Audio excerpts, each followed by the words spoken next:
Buenas noches. Vamos a dar lectura a la proclama de la Intersocial. El 30 de julio del presente año realizamos a lo largo y ancho del país importantes movilizaciones de la Intersocial. Allí entregamos al presidente de la República una nota acompañada de una plataforma integral de propuestas para abordar las urgencias, de las verdaderas urgencias de las grandes mayorías nacionales. Para dar respuestas a los y las compatriotas a lo largo y ancho de nuestro país, se alimentaban y se siguen alimentando en ollas populares, en las cuales, a través de la coordinadora de ollas, se registran 48.605 personas que asisten allí. Solo en Salto llegamos a tener 62 ollas populares. A la fecha se registran alrededor de unos 60 merenderos, de los cuales 8.600 niños y niñas y más de 10.000 personas se alimentan en los comedores de INDA.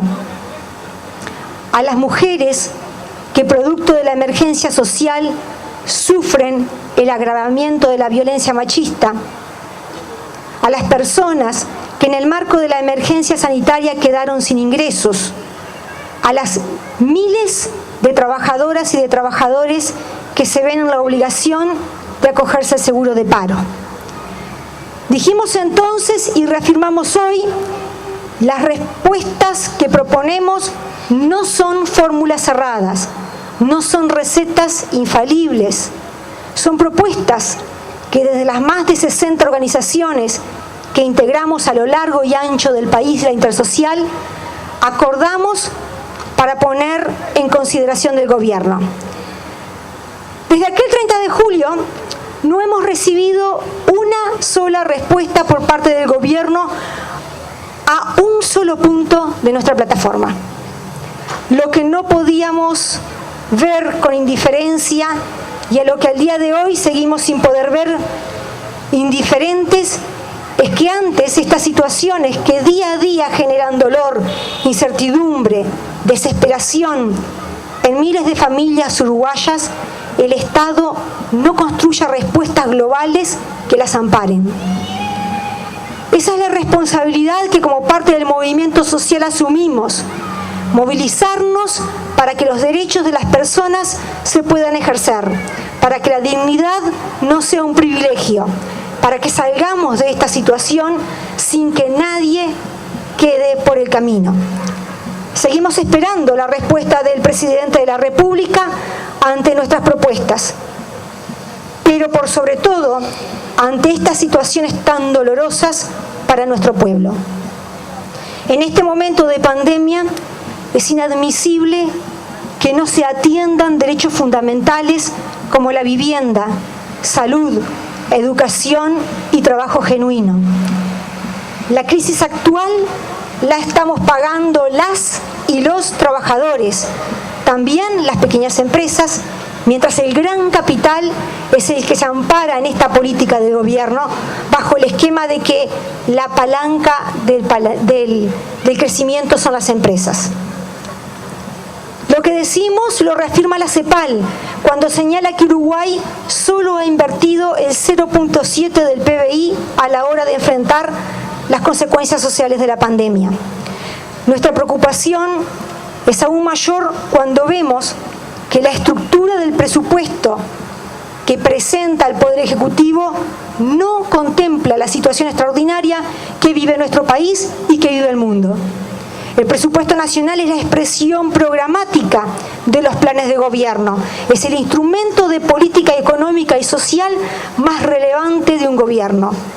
Y contrariamente a lo que muchos piensan, el objetivo más importante de un presupuesto es social, puesto que es la manera en cómo se distribuyen los recursos para hacer mejor el bienestar de la población.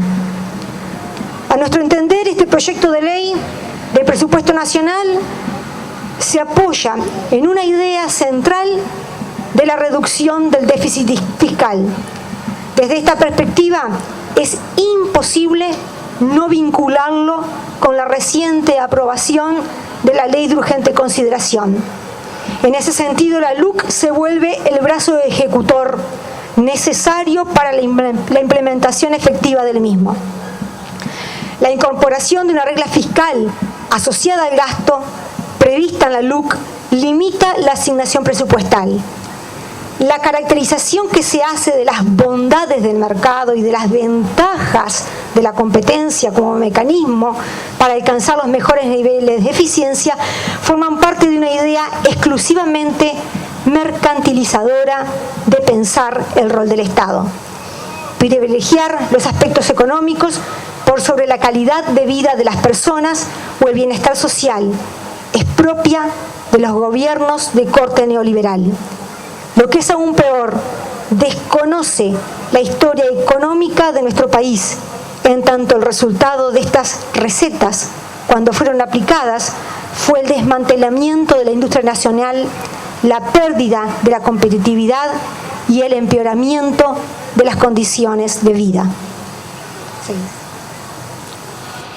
No hay dudas respecto a la importancia de la reactivación de la economía y la generación de empleo, pero no hay que confundir crecimiento con desarrollo.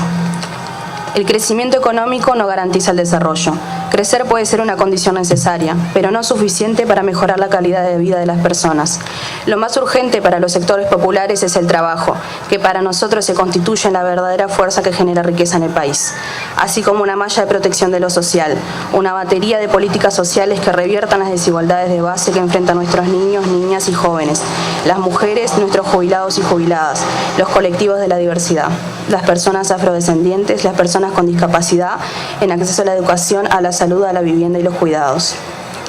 Esta propuesta presupuestal no solamente se edifica sobre una idea economicista, como reducir el déficit fiscal, sino que se apoya también sobre una falsa premisa, que es que el Estado es un obstáculo para el desarrollo. Un presupuesto nacional que faculta al Poder Ejecutivo a fijar ajustes salariales con pérdida en su poder de compra, asignar recursos por debajo de las necesidades para el normal funcionamiento de los organismos, congelar las inversiones públicas o poder realizar recortes para alcanzar una meta macroeconómica sin perjuicio de las necesidades reales de las personas. Implica comulgar con una teoría ya desgastada y una profunda falta de sensibilidad social. Esta apuesta a que será exclusivamente a través del estímulo al sector privado que la economía se reactivará, no solo desconoce la importancia que han tenido las políticas públicas para mejorar los ingresos, sino que no garantiza mejorías en términos de empleo, ni en cantidad ni en calidad. En resumen, este proyecto de ley de presupuesto nacional recorta salarios, recorta derechos y pone en riesgo lo alcanzado en materia social. Menos salarios son menos jubilaciones, menos plata en la calle y menos consumo. Menos consumo es menos recaudación, es resentir los servicios públicos. Es menos educación, es menos salud y es menos seguridad social. Es desconocer que en tiempo en que los motores del crecimiento económico se apagan, más aún en tiempo de crisis, el mercado interno ha sido la respuesta necesaria para sostener la economía. Es desconocer que sin educación pública no hay futuro, y nos afirma que el proyecto de país que pretende el actual gobierno no es un país que logre desarrollarse con soberanía nacional, lo cual queda plasmado en el recorte en el presupuesto para la educación, la cual debería ser un derecho al que todas las hijas e hijos de trabajadores puedan acceder y no un privilegio para quienes puedan pagarla. Por eso sigue vigente el histórico reclamo 6% para educación pública y 1% para investigación.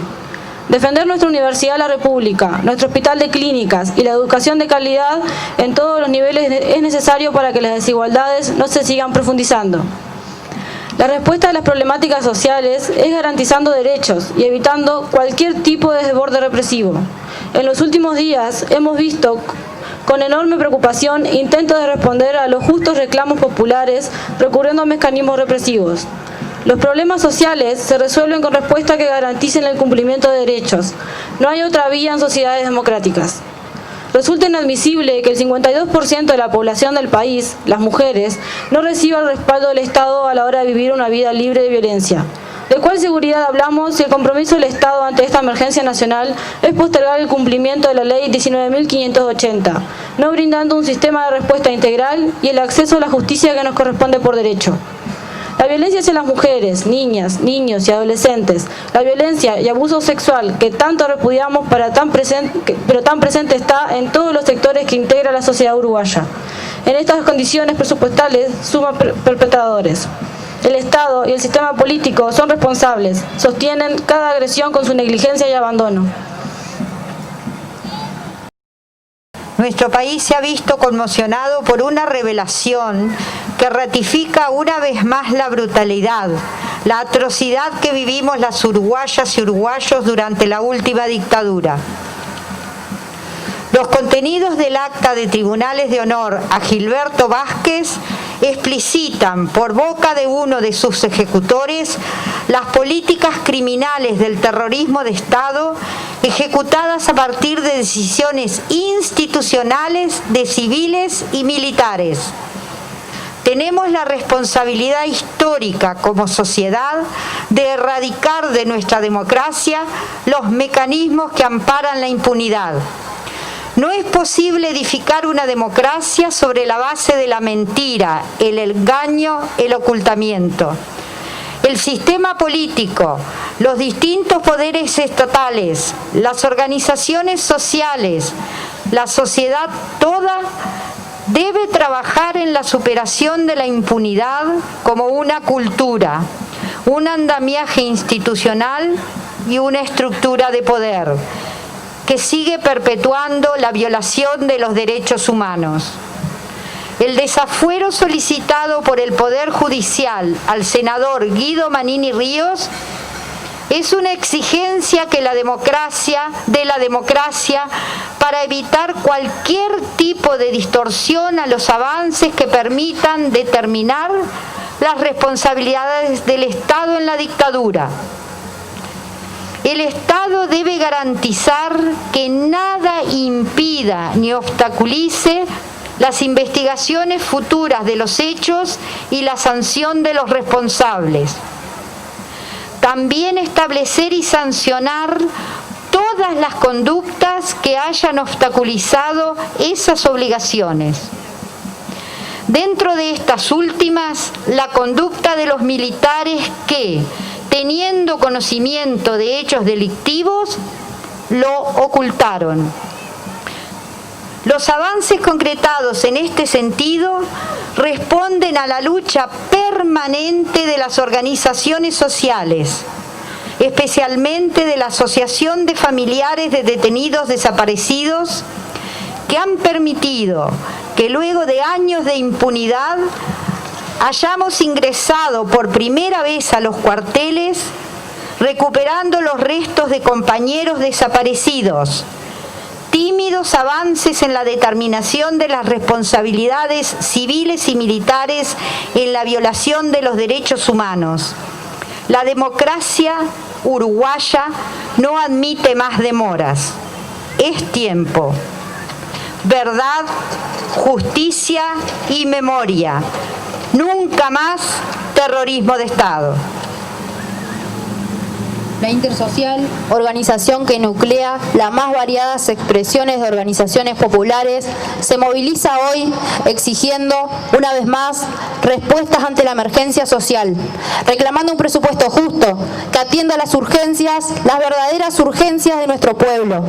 Un presupuesto que priorice la deuda social, esa en la que se ingresa muy fácilmente, pero de la que salir lleva décadas, dolor, sufrimiento y postergaciones. Exigimos también verdad y justicia. La Intersocial responde a las mejores tradiciones de nuestro pueblo. Es expresión de la unidad histórica construida por generaciones de mujeres y hombres que han contribuido con su vida a construir lo mejor de nuestro país. La estructuración social gestada por la Intersocial ampliada llegó para quedarse. Es por ello que estamos convencidos y convencidas que a la ofensiva neoliberal hay que oponerle un gran frente social. Será un largo camino de maduración, pero seguros que no existe otra forma de lucha. Que la unidad para la acción, con un plan de movilizaciones que no cesará hasta conquistar nuestros justos reclamos. En el resultado natural de un pueblo solidario que ante la adversidad se abraza, se encuentra, se cuida. No vamos a esperar de brazos cruzados respuestas.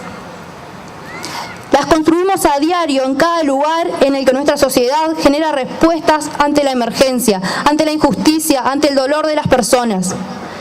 Nos emana la solidaridad, esa es la génesis de la Intersocial, un espacio de encuentro abierto a todas las personas que pretendemos construir en colectivo una sociedad más justa.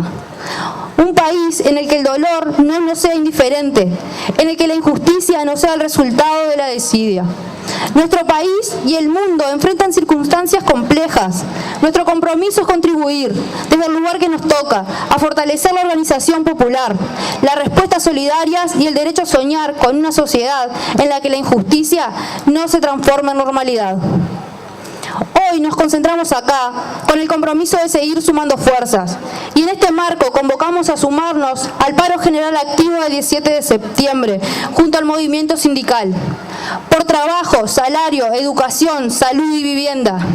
Violencia de género, emergencia nacional. Sin presupuesto es puro cuento.